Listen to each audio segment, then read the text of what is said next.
Hello everyone, আজকে আমরা পড়ব তোমাদের ক্লাস 12 এর যে ফার্স্ট সেমিস্টারের যে প্রথম যে কবিতাটা রয়েছে, অর্থাৎ আওয়ার ক্যাজুয়ারিনা ট্রি। এটা কে লিখেছেন? এটা লিখছেন তরু দত্ত। তরু দত্ত। এই তরু দত্ত অর্থাৎ তিনি একজন মহিলা মহিলা কবি, এবং এই তরু দত্ত নাম শুনেই বুঝতে পারছো তিনি একজন বাঙালি, এবং তিনি জন্মগ্রহণ করেছিলেন কলকাতায়। ঠিক আছে, কত সালে তিনি জন্মগ্রহণ করেছিলেন? তিনি জন্মগ্রহণ করেছিলেন 1856 সালে, এবং তিনি মারা যান 1877। অর্থাৎ তিনি বুঝতেই পারছো তিনি খুব 21 বছর কিন্তু তিনি খুব জীবিত ছিলেন, অর্থাৎ তিনি স্বল্পায়ু ছিলেন। এই তরু দত্তের এই যে ক্যাজুয়ারিনা ট্রি, এটা এই কবিতার মাধ্যমে তিনি একটা বেদনা প্রকাশ করেছেন। ঠিক আছে, কারণ তার লাইফটা ছিল খুব ফুল অফ ট্র্যাজেডি। কারণ তিনি নিজে মারা গিয়েছেন 21 ইয়ার্স ওল্ডে বয়সে, এবং তার দুজন ভাই ছিল, যার নাম হচ্ছে আরু আর আবজু। এই দুই ভাই বোনও কিন্তু তারা যক্ষা রোগে কিন্তু তার আগেই তারা মারা যান। অর্থাৎ যক্ষা, অর্থাৎ টিউবারকুলোসিস যে রোগ, সেখানে ফুসফুসের সংক্রমণ জনিত রোগ, সেই রোগে কিন্তু তারা মারা যান। এবার এই ক্যাজুয়ারিনা ট্রিটা হচ্ছে, কারণ আমরা যেহেতু ছোটবেলায় দেখবে অনেকেরই যে হয়তো মেবি বড় হয়ে তারা কর্মসূত্রে বাইরে চলে গেল, কেউ গ্রামে মানুষ কিংবা কেউ শহরে, যে যেখানেই মানুষ হয়েছে, কিন্তু ছোটবেলায় একটা করে স্মৃতি তাদের থাকে না, যে আমরা গ্রামে দেখছি যে কোনো একটা গাছের ধারে, তো এই গাছের নিচে কিন্তু আমরা অনেক হয়তো খেলা করেছি, অনেক আমাদের বন্ধু বান্ধব ছিল, তাই তো। এবং সেইগুলো ঘটনাক্রমে আস্তে আস্তে আমরা যখন বড় হয়ে যাই, সেইগুলো তো আস্তে আস্তে আমরা ডিটাচ হয়ে যাই, কিন্তু যখন আমরা বড় হই তখন আবার সেই গাছতলা দিয়ে বা সেই কোনো একটা সেই স্থানে যখন আমরা আসি, খেলার মাঠ হোক বা অন্য জায়গায়, তখন কিন্তু আমাদের সেই শৈশবের সেই স্মৃতিগুলো ঠিক মনে পড়ে, তাই না? তো আবার অন্যান্য ক্ষেত্রে দেখা গেল যে কোনো হয়তো ব্যবহৃত জিনিস তোমার ঠাম্মা ইউজ করেছে বা তোমার দাদু ইউজ করেছে, কোনো একটা ঘড়ি, আমার যেমন আমার দাদুর ব্যবহৃত একটা ঘড়ি রয়েছে, তো যদি দেখা যায় তার থেকে এখন অনেক দামি দামি ঘড়ি কিন্তু আমরা ব্যবহার করি, কিন্তু এই যে ঘড়িটা যে ব্যবহার করেছে তার যে দাদু যে স্পর্শটা যে রয়েছে, তো সেটাই হচ্ছে আমার কাছে একটা দুর্মূল্য জিনিস। তার মধ্যে সেটা কিন্তু পয়সা দিয়েও কিন্তু কিনতে পারা যাবে না। তো এখানে এই যে ক্যাজুয়ারিনা ট্রি, এখানে কি করেছেন, এই ক্যাজুয়ারিনা ট্রি অ্যাকচুয়ালি তোমরা ছবিতে দেখতে পাবে, এটাকে অস্ট্রেলিয়ান আল্পসও বলা হয়। তো এই ক্যাজুয়ারিনা ট্রির নিচে, অর্থাৎ সেখানে সে যে খেলা করেছে, তার যে সিবলিংস, তাদের ভাই বোনেদের সাথে খেলা করেছে, তো সেই সূত্রে দেখা যাচ্ছে যে ক্যাজুয়ারিনা ট্রিটার কথা কিন্তু তার মনে পড়ছে, এবং সে ক্যাজুয়ারিনা ট্রিটার সাথে সাথে তার ভাই বোন এদের কথাও কিন্তু তার মনে পড়ছে। অ্যাকচুয়ালি এই যে তরু দত্ত, ইনি ছিলেন ফলোয়ার, কার ছিলেন? জন কিটস আর উইলিয়াম ওয়ার্ডসওয়ার্থ। অর্থাৎ এই জন কিটস আর উইলিয়াম ওয়ার্ডসওয়ার্থ কারা ছিল? তারা ছিল রোমান্টিক কবি। তিনি কিন্তু আদতে এই তরু দত্ত, বা যার অরিজিনাল নাম হচ্ছে তরুলতা দত্ত, তো তিনি কিন্তু একজনই রোমান্টিক কবি হিসাবেই, রোমান্টিক পোয়েটেস হিসাবেই কিন্তু তিনি পরিচিত। ঠিক আছে, তো এই যে কবিতাটা, এই সমগ্র কবিতাটা, এবং তিনি বুঝতে পারছো যে তিনি জন্মগ্রহণ করেছিলেন 1856, তার মানে তখন আমাদের কি ছিল, ইন্ডিয়াতে ব্রিটিশ রাজ ছিল, এবং সেই সময়ে দেখা যাচ্ছে যে সেই মেয়েদের যে শিক্ষা ব্যবস্থার কিন্তু অতটা কিন্তু অগ্রগতি ছিল না, এবং তখন সেই টাইমে কিন্তু মেয়েদেরকে শিক্ষা থেকে দূরে রাখা হতো। তাদের মনে করা হতো যে মেয়েরা বেশি শিক্ষিত হলে কি হবে, তাদের হাজবেন্ডরা তাড়াতাড়ি মারা যাবে। ঠিক আছে, তো এই যে একটা মানে সোশ্যাল বায়াসনেস ছিল, তো আগেকার দিনে কি করতো, লিবারেল যে ফাদার বা হাজবেন্ড, তো তারা কি করতো, তাদের মেয়েদেরকে পড়াশোনা করাতো তাদের বাড়িতে। তো এই তরু দত্তকেও কিন্তু তার বাবা কিন্তু লেখাপড়া করান।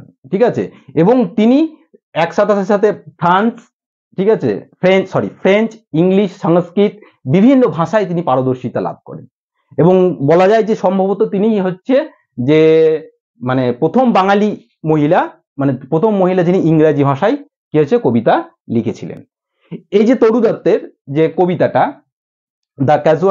আওয়ার ক্যাজুয়ারিনা ট্রি, এটা কিন্তু প্রথম যেটা প্রকাশিত হয় সেটা হচ্ছে ancient ballad and legends of Hindustan, legends of Hindu, এই এই প্রথম এই তার এই গল্পগুচ্ছে কিন্তু তার এই কবিতাটা প্রথম প্রকাশিত হয় কত সালে? 1881 প্রথম কিন্তু, অর্থাৎ তার মারা যাওয়ার পর। অর্থাৎ তিনি এই তরু দত্ত কিন্তু তার খ্যাতি লাভ করেছিলেন তার জীবন দশায় নাই, তার মৃত মানে মারা যাওয়ার পর। এই যে our casuarina tree, এটা তোমাদের 55টা লাইন আছে। কটা লাইন আছে বললাম? 55, 55টা লাইন আছে এবং এর 5টা স্তবক আছে। ঠিক আছে, এর স্তবক আছে তোমার 5টা স্তবক এবং প্রত্যেকটা স্তবকই কতটা? 11টা করে লাইন আছে এবং 11টা লাইনের মধ্যে দেখবে যে প্রথমে রয়েছে 8টা লাইন, তারপরে রয়েছে 3টে লাইন। প্রথমে রয়েছে 8টা লাইন, তারপরে রয়েছে 3টে লাইন, 8 আর 3 11। তো প্রথমে 8 লাইন কবিতাকে আমরা কি বলি? অক্টেভ। ঠিক আছে, আর 3 লাইনে যেটা আছে সেটাকে আমরা বলি টারসেট। আমরা বলি টারসেট, এটা এগুলো মনে রাখবে। তো এটাই হচ্ছে তোমার তরু দত্ত সম্পর্কে আমাদের যেটুকু জানা সেটুকু আমরা জানলাম। ঠিক আছে, এবং এই যে তরু দত্ত, অর্থাৎ তার যে ফিলিংস, এটা এই কবিতার মাধ্যমে তার শৈশবের যে তার ভাইয়েদের সাথে যে খেলাধুলো বা তার ভাইয়েদের যে বিয়োগ, অর্থাৎ সেটারও একটা আত্মকথা কিন্তু এই কবিতার মাধ্যমে আমরা প্রকাশ পাবো। এই কবিতাটা আমরা সম্পূর্ণ দুটো ভিডিওতে করব। ঠিক আছে, এবং এখানে যে পোয়েটিক ডিভাইস গুলো আমরা দেখব এবং তার সাথে সাথে কি কি তোমার রাইমিং স্কিম যেগুলো ইউজ হয়েছে। রাইমিং স্কিম তোমাদের বার করা খুবই সহজ। এই কবিতাটার রাইমিং স্কিম হচ্ছে A B B A C D D C E E E. তো এবার আমরা এই কবিতাটা আমরা লাইন বাই লাইন কিন্তু পড়বো। দেখো কি রয়েছে, our casuarina tree, Toru Dutt কি বলেছে? Like a huge python, python মানে কি? পাইথন মানে হচ্ছে অজগর সাপ। ওয়াইন্ডিং রাউন্ড অ্যান্ড রাউন্ড, অর্থাৎ অজগর সাপ কেমন দেখে কোনো একটা জিনিসকে যদি ধরে তাহলে কেমন কেমন পাক দিয়ে কেমন ওঠে, তাই না? ওয়াইন্ডিং মানে হচ্ছে তোমার হচ্ছে মোচড় দেওয়া, round and round. The rugged trunk, rugged মানে হচ্ছে তোমার রাপ, অমসৃণ গাছের যে, অর্থাৎ এই যে তোমার ক্যাজুয়াল ইন এ ট্রি, এটা হচ্ছে যে গাছটা, এতে গাছের ছালটা কেমন একটা এবড়ো খেবড়ো মানে অমসৃণ এরকম টাইপের। তো সেখানে কি রয়েছে? পাইথনের মতো কি রয়েছে? একদম মোচড় পাকিয়ে উঠেছে। কে উঠেছে?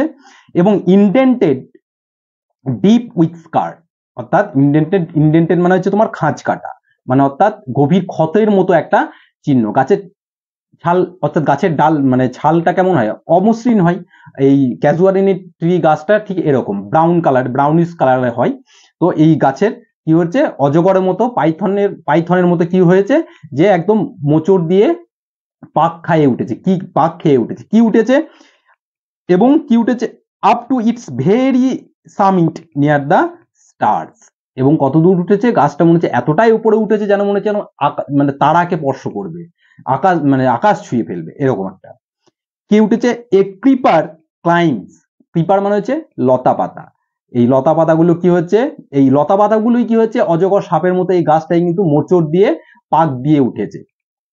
ইন হুজ এমব্রাসেস বাউন্ড, এমব্রাসেস মানে আলিঙ্গন, আলিঙ্গন মানে কাউকে জড়িয়ে ধরা। ঠিক আছে, এবং যার এই লতা পাতাগুলোর আলিঙ্গন যে বাউন্স মানে যে সহ্য করছে। কে সহ্য করছে? এই ক্যাজুয়ারিনা ট্রিটা। No other trees could live, এমতো অবস্থায় এই এত লতা পাতা জড়িয়ে রেখেছে, তো এমতো অবস্থায় অন্য কোনো গাছ কিন্তু বাঁচতে পারবে না, একমাত্র এক্সেপ্ট কে?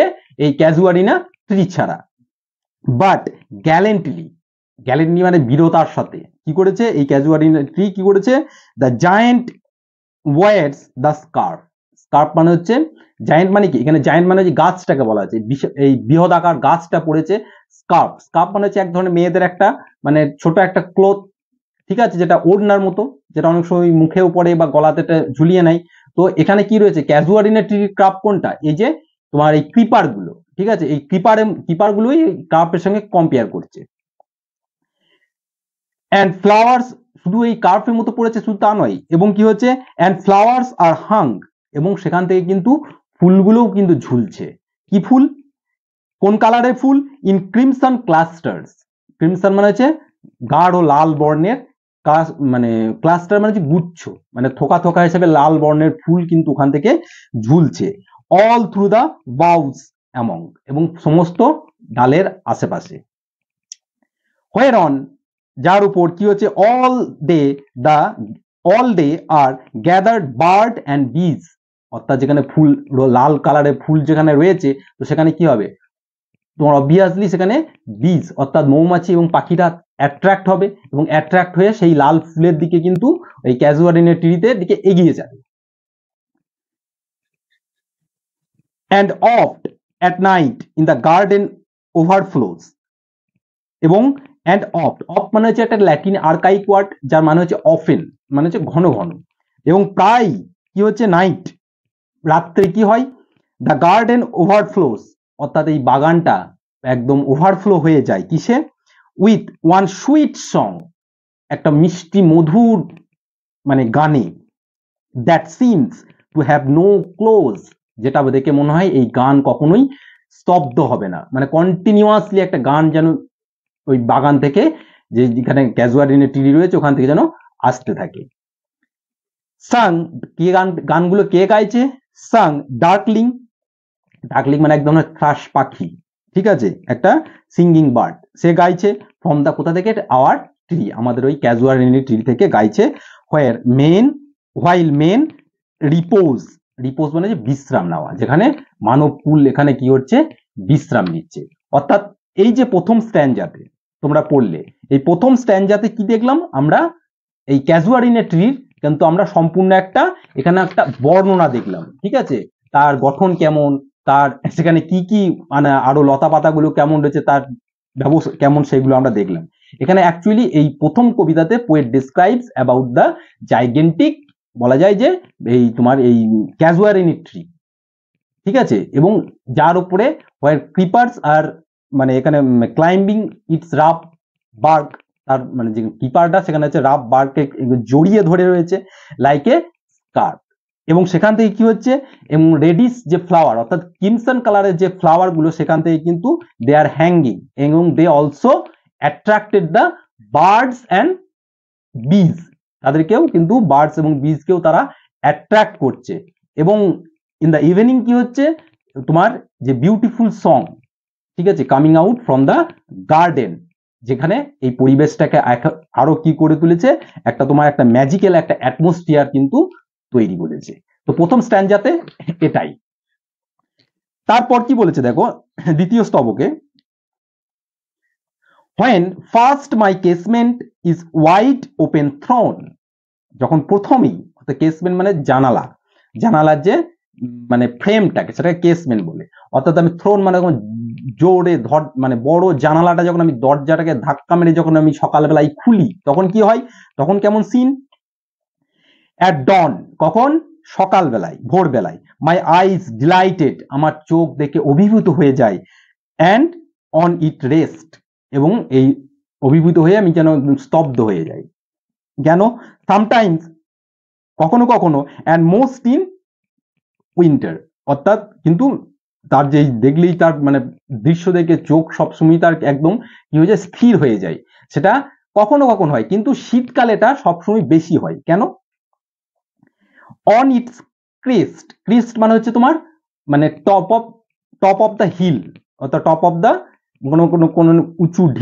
টিলার যে একদম চূড়ার জায়গাটাকে ক্রিস্ট বলে, এখানে ক্রিস্ট মানে হচ্ছে তোমার এই যে ক্যাজুয়ারিনি ট্রির একদম উপরের গাছের অংশটাকে বলছে। On the top of its crest কি, a grey baboon sits statue like alone, একটা ধূসর বর্ণের একটা হনুমান কি রয়েছে, সে একজন মানে মূর্তির মতো একজন বসে রয়েছে, ঠিক আছে, বসে রয়েছে, ওয়াচিং দ্য সানরাইজ, এবং সেও কিন্তু এই সূর্যোদয় কিন্তু সেও দেখছে, হোয়ার অন, এবং যে হোয়ার অন লোয়ার বাগস, এবং লোয়ার বাগসে কি হচ্ছে, লোয়ার বাগসের নিচের ডালগুলোতে কি করছে, হিজ পিউনি মানে হচ্ছে উইক মানে দুর্বল, এবং স্মল ছোট, তার যে ছোট অফস্প্রিং, তার যে ছোট অফস্প্রিং হচ্ছে শাবক বাচ্চা, leap about and play. Leap out মানে হচ্ছে তারা লাফালাফি করছে এবং খেলাধুলো করছে। অর্থাৎ বড় বাঁদরটা অর্থাৎ বড় মেন যে কি হচ্ছে, একটা বাঁদরটা কি হয়েছে, বসে রয়েছে হনুমানটা এবং তার ছোট ছোট বাচ্চারা কিন্তু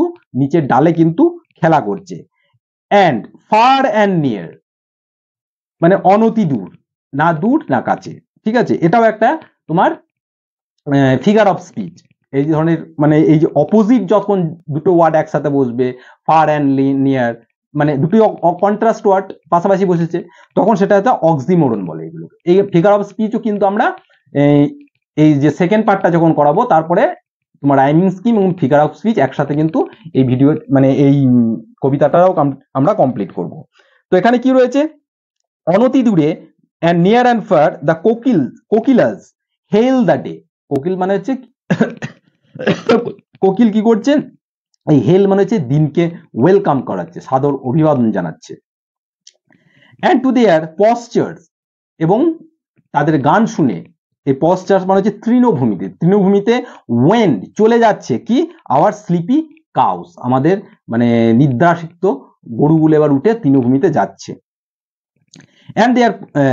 and in the shadows এবং and in the shadows on the broad bank cast, অর্থাৎ শ্যাডো মানে ছায়া, কার ছায়া, এই ক্যাজুয়ারিনা ট্রিটার ছায়া কোথায় পড়ছে, অন দ্য ব্রড ব্যাঙ্ক, একটা বড় একটা পুকুরের মতো এখানে রয়েছে, সেখানে জলের ছায়াটা গাছের ছায়াটা পড়ছে, ট্র্যাঙ্কাস্ট। ঠিক আছে, বাই দ্য হোট ট্রি মানে হচ্ছে বয়স্ক, এই যে ক্যাজুয়ারিনা হিউজ জাইগেন্টিক যে হিউজ ট্রি, তার ইয়েটা ছায়াটা এখানে পড়ছে। সো বিউটিফুল অ্যান্ড ভাস্ট, দেখে এই জলে যে গাছের ছায়াটা পড়ছে এটা দেখতে এত সুন্দর লাগছে এবং এত বৃহৎ, vast. The water lily spring, water lily ফুল, এই পদ্ম শালুক টালুক যেমন বলে ওইগুলো তোমার স্প্রিং মানে ফুটে উঠেছে, এবং এগুলো কালারও হয় সাদা রঙের, অনেক সময় তোমার মানে একটু রেডিশ টাইপেরও হয়, কিন্তু সাদাটাই বেশি হয়। So beautiful spring like snow enmassed মানে গ্যাদার ইন এ মাস, অর্থাৎ একত্রিত হওয়া, অর্থাৎ মনে হচ্ছে যেন এমন ভাবে পুকুরে ফুলগুলো ফুটে উঠেছে, দেখে মনে হচ্ছে না অনেকগুলো বরফ এক জায়গায় একত্রিত হয়েছে। এটা গেল তোমার দ্বিতীয় স্তবক। তৃতীয় স্তবক কি বলছে, but not because of its magnificence, sorry, তো বলছে ম্যাগনিফিয়েন্স মানে বিশালতা, যে এনর্মাস, যে বিশাল প্রকাণ্ড ম্যামথ।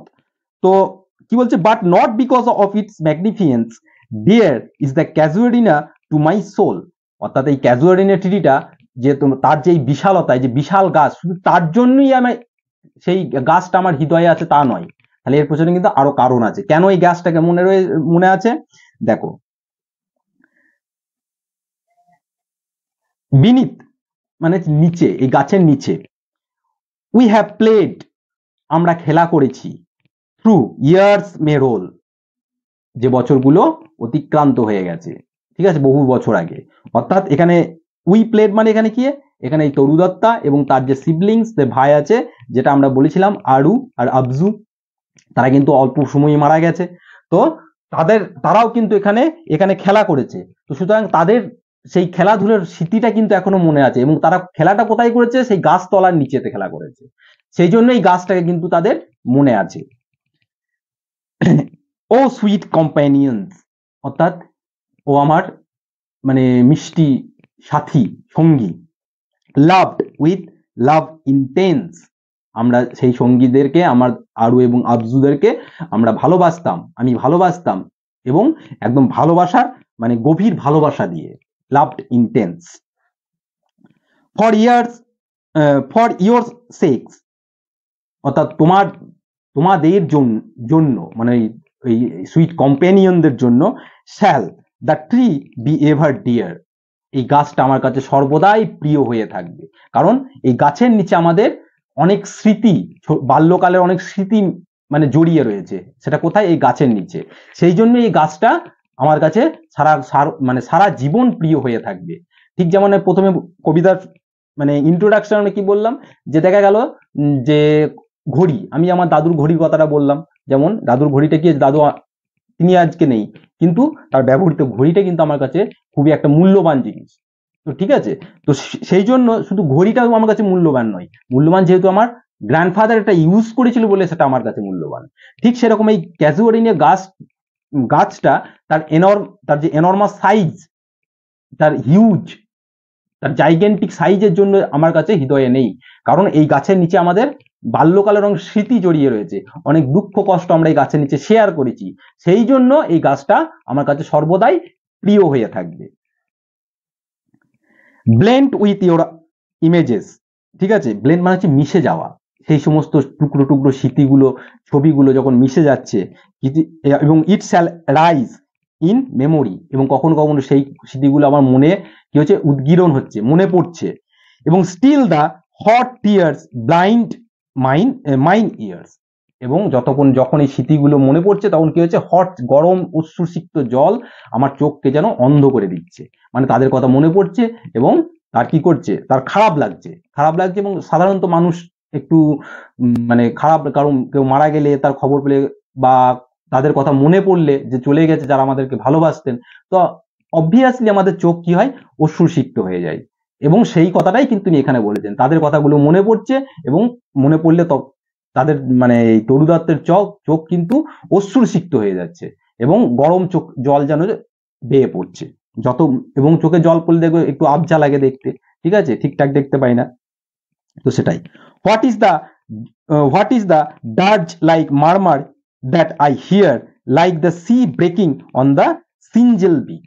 সিঞ্জেল বিচ মানে যে সমুদ্রের ধারে যে দেখবি যে, অর্থাৎ সি ওয়েভটাকে, যে ফোর্সটাকে ব্রেক করার জন্য কি করা হয়, যে অনেকগুলো বোল্ডার, পাথর এই সমস্ত দেওয়া হয়, যেখানে যেন সি ওয়েভের মানে সমুদ্রের স্রোতের প্রভাবটা একটু কমে যায়।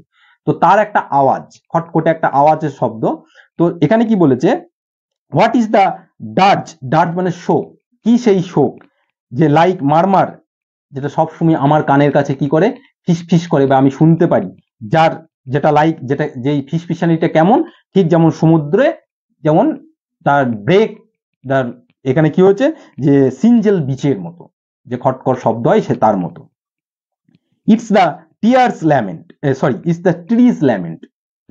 ল্যামেন্ট মানে হচ্ছে শোক করা, ট্রিজ ল্যামেন্ট। এবং এরি স্পিচ মানে হচ্ছে ভুতুরে। কেন ভুতুরে বলেছে দেখো, দ্যাট হ্যাপলি মানে অ্যাক্সিডেন্টলি, হঠাৎ করে, to the unknown land may rich.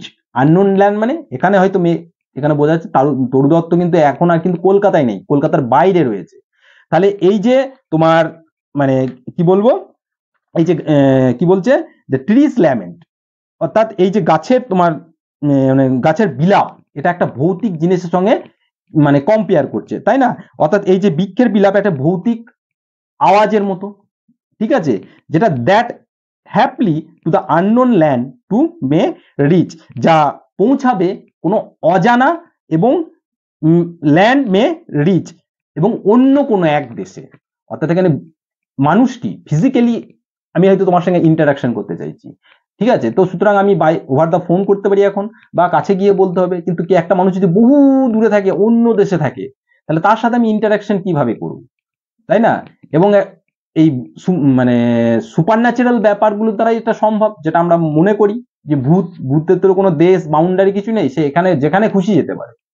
তো মনে হচ্ছে এই ক্যাজুয়ালিটি তার কাছে একটা কেমন এক ভৌতিক কি একটা জিনিস তার কানের কাছে যেটা বললো, যেটা ভুতুরে ব্যাপার মতো, যে অজানা দেশে থাকা সত্ত্বেও তরু দত্তের কি করছে, আজকে এই ক্যাজুয়ালিটির সম্পর্কে, তার নিচে যে আমরা খেলা করেছি, তার নিচে যে সমস্ত স্মৃতি, সেইগুলো আজ তার মনে রোমন্থিত হচ্ছে, সেইগুলো তার আজ মনে পড়ছে, এবং যার জন্য তার চোখ দিয়ে আজ ঝরঝর করে জল পড়ছে। তো এটা গেল তোমাদের কবিতার প্রথম পার্ট মানে এটা একটাই কবিতা, এটা আমরা দুটো ভিডিওতে করবো। নেক্সট পার্টটা কিন্তু আমরা যে নেক্সট যে দুটো স্ট্যান্ডার রয়েছে সেটা আমরা নেক্সট ভিডিওতে করবো, এবং সেখানেই তোমার এই যে রাইমিং স্কিম এর সাথে সাথে যে রেটোরিক্যাল যে ডিভাইস গুলো রয়েছে, পোয়েটিক ডিভাইস, সেগুলো নিয়েও কিন্তু আমরা আলোচনা করব।